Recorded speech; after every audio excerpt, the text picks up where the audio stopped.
Hello everyone, आप सभी का स्वागत है। आज की वीडियो में हम बात करने वाले हैं पार्टिकल साइज डिटरमाइन करने की एक बहुत ही ज़्यादा widely applicable method, conductivity method.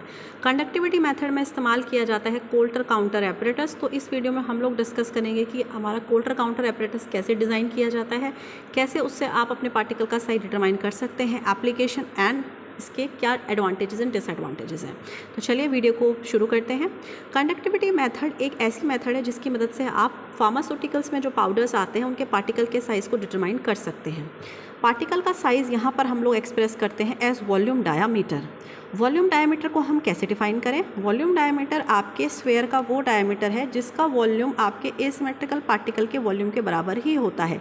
Asymmetrical particle मतलब जिसका कोई भी एक फिक्स्ड शेप एंड साइज़ नहीं है। इसका अगर वॉल्यूम उतना ही है जितना आपके एक स्फेयर का वॉल्यूम होता है तो इसको हम कह देते हैं वॉल्यूम, इसके हम वॉल्यूम को कह देते हैं वॉल्यूम डायामीटर। ठीक है। अब हमारा ये जो मेथड है, देखिए हर एक मेथड जो अभी तक हमने पढ़ी है पार्टिकल साइज डिटरमाइन करने के लिए, चाहे वो ऑप्टिकल मेथड है आपकी, चाहे वो सेडिमेंटेशन या सीविंग है, हर मेथड की एक स्पेसिफिक रेंज है। ठीक है, वो एक स्पेसिफिक रेंज के पार्टिकल का ही साइज़ निकाल सकती है। अगर हम बात करें हमारी कोल्टर काउंटर मेथड की या फिर कंडक्टिविटी मेथड की, तो यहाँ पर आप इतने छोटा पार्टिकल देखिए 0.5 माइक्रोन, 0.5 माइक्रोन से लेकर 500 माइक्रोन तक के पार्टिकल का साइज़ आप यहाँ पर निकाल सकते हैं। तो ये मेथड बहुत ही सेंसिटिव है। इतना छोटा पार्टिकल का साइज़ भी आप निकाल सकते हैं अप टू 500 माइक्रोन। इसको आप माइक्रोन भी पढ़ सकते हैं और आप इसको माइक्रोमीटर भी पढ़ सकते हैं। अब बात कर लेते हैं, सबसे पहले देखिए यहाँ पर से एक क्वेश्चन पूछा जाता है। ये जो स्टेटमेंट है, आपकी जो कंडक्टिविटी मेथड है या कोल्टर काउंटर एपरेटस है, ये एक्चुअली में ना पहले पार्टिकल का वॉल्यूम मेजर करता है। ठीक है, ये डायरेक्टली पार्टिकल का डायमीटर नहीं निकालता है। ये क्या निकालता है एक्चुअली में? ये पार्टिकल का वॉल्यूम निकालता है। उस पार्टिकल के वॉल्यूम को फिर हम कन्वर्ट करते हैं फॉर्मूला लगा के उसके पार्टिकल के डायामीटर में। तो आपके जीपेट एग्जामिनेशन में क्वेश्चन आता है अगर कि Coulter counter apparatus measures, actually options में दिया होगा पार्टिकल वॉल्यूम, पार्टिकल डायामीटर, तो आप टिक करेंगे पार्टिकल वॉल्यूम पर।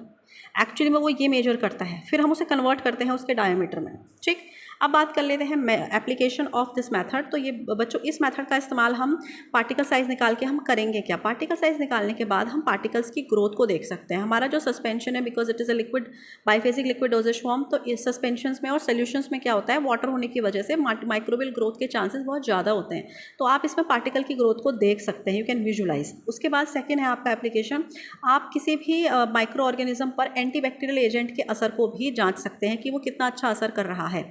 एंटीबैक्टीरियल एजेंट्स आप सभी को पता है वो होते हैं जो बैक्टीरिया की ग्रोथ को इनहिबिट करते हैं या बैक्टीरिया को किल करते हैं। तीसरी चीज़, आप अपने डिजायर्ड मीडियम में आपके ड्रग का डिसोल्यूशन क्या है, आप इसको भी देख सकते हैं with the help of conductivity method. चलिए अब बात करते हैं कोल्टर काउंटर एपरेटस की। देखिए कोल्टर काउंटर एपरेटस कुछ ऐसा नज़र आता है, आप देख सकते हैं। तो अब मैं आपको इसमें समझाती हूँ कि कहाँ पर आपका क्या है। तो सबसे पहले क्या होता है, देखिए ये आपकी एक सैंपल सेल होती है जिसमें आप इलेक्ट्रोलाइट को भर के रखते हैं। यहाँ पर आपका एक ट्यूब होती है जिसमें एक ओरिफाइस यानी कि एक होल बना रहता है। इसके अंदर आप एक इलेक्ट्रोड को डालते हैं। ठीक है, अब ओरिफाइस के थ्रू क्या होगा, सैंपल जो है वो अंदर जाएगा आपका, और यहाँ पर आप पॉजिटिवली चार्ज इलेक्ट्रोड लेते हैं और एक इलेक्ट्रोड को आप बाहर मीडियम में डाल देते हैं। मीडियम में क्या है, मीडियम में आपका इलेक्ट्रोलाइट है। तो आपका क्या होता है, सैंपल जो होता है वो आपके एक्सटर्नल मीडियम के साथ भी कॉन्टैक्ट में होता है। फिर हम इस ट्यूब को क्या करते हैं, हम इस ट्यूब को एक, आप देख सकते हैं यहाँ पर से एक मैनोमीटर है, इससे हमने कनेक्ट करके रखा हुआ है। अब हमारे जो दो इलेक्ट्रोड्स हमने यहाँ लगाए थे, इन दोनों इलेक्ट्रोड्स को हम हमारे मेन एम्पलीफायर से जोड़ देते हैं। एम्पलीफायर को हम कनेक्ट करते हैं थ्रेशोल्ड से। थ्रेशोल्ड हमारा क्या करता है, उसके बाद हम उसका पल्स एम्पलीफायर से उसको कनेक्ट करते हैं, यानी कि ये क्या करेगा, जो भी सिग्नल यहाँ से आएगा उसको ये एम्पलीफाई करेगा, मैग्नीफाई करेगा। उसके बाद जो हमारा एम्पलीफायर है वो हमारा एक ग्राफ देगा, एक स्कोप दिखाएगा। स्कोप का मतलब क्या है, ये एक ग्राफिकल रिप्रेजेंटेशन देगा। फिर उस रिप्रेजेंटेशन को हमारा जो काउंटर ड्राइव होगी वो आपका डिजिटल रजिस्टर में रिकॉर्ड कर लेगी, जिसको हम फ्यूचर में आपका यूज़ कर सकते हैं। तो अब हम आपको समझाती हूँ कि कैसे आप एक्चुअली में इस प्रोसेस को कंटिन्यू करेंगे, आप कैसे इस एपरेटस का इस्तेमाल करके एक पार्टिकल का साइज़ निकाल सकते हैं। तो सबसे पहले आप क्या करेंगे, जिस भी पार्टिकल का साइज़ आप निकालने जा रहे हैं ना, आप उस पार्टिकल को पहले अपने एक सूटेबल इलेक्ट्रोलाइट में मिला लीजिए, उसका सस्पेंशन बना लीजिए। ठीक है, सस्पेंशन बनाने के बाद आप उसको, ये जो सैंपल सेल है इसके अंदर आप उसको फिल कर दीजिए। जो सैंपल सेल है आप देख सकते हैं, ये बीकर है बाहर और ये आपके अंदर सैंपल सेल है। सैंपल सेल वो जिसमें आपका एक ओरिफाइस लगा होगा। तो सैंपल सेल में आपका एक ओरिफाइस होता है और ये आपका मेंटेन रहता है आपके बाहर वाली मीडियम के साथ with the help of electrodes. तो हम इसमें दो इलेक्ट्रोड्स डालते हैं, एक हम इनसाइड द सैंपल सेल डालते हैं और एक हम आउटसाइड द सोल्यूशन डालते हैं। ठीक, अब हम क्या करते हैं, कांस्टेंट वोल्टेज हम अप्लाई करते हैं। कांस्टेंट वोल्टेज अप्लाई करने से क्या होगा, आपका इन दोनों इलेक्ट्रोड्स के बीच में आपका करंट बहनी शुरू हो जाएगी। जब करंट बहेगी तो करंट आपके सस्पेंडेड पार्टिकल्स के थ्रू भी आपका जाएगी ओरिफाइस से होते हुए। जब ऐसा होगा ना तो क्या होता है, आपका जो ये है, क्या कहते हैं इसको, इलेक्ट्रोलाइट है, उसका जो वॉल्यूम है वो अपने आप ही क्या होने लगेगा, डिस्प्लेस होने लगेगा। तो जब इसका वॉल्यूम डिस्प्लेस होगा तो आपका रिजल्ट क्या आएगा, रिजल्ट ये आएगा कि आपका जो रेजिस्टेंस है आपका वो चेंज होने लगेगा। तो you will experience the net change in the electrical resistance. उस ही रेजिस्टेंस को हम लोग कहते हैं पार्टिकल का वॉल्यूम।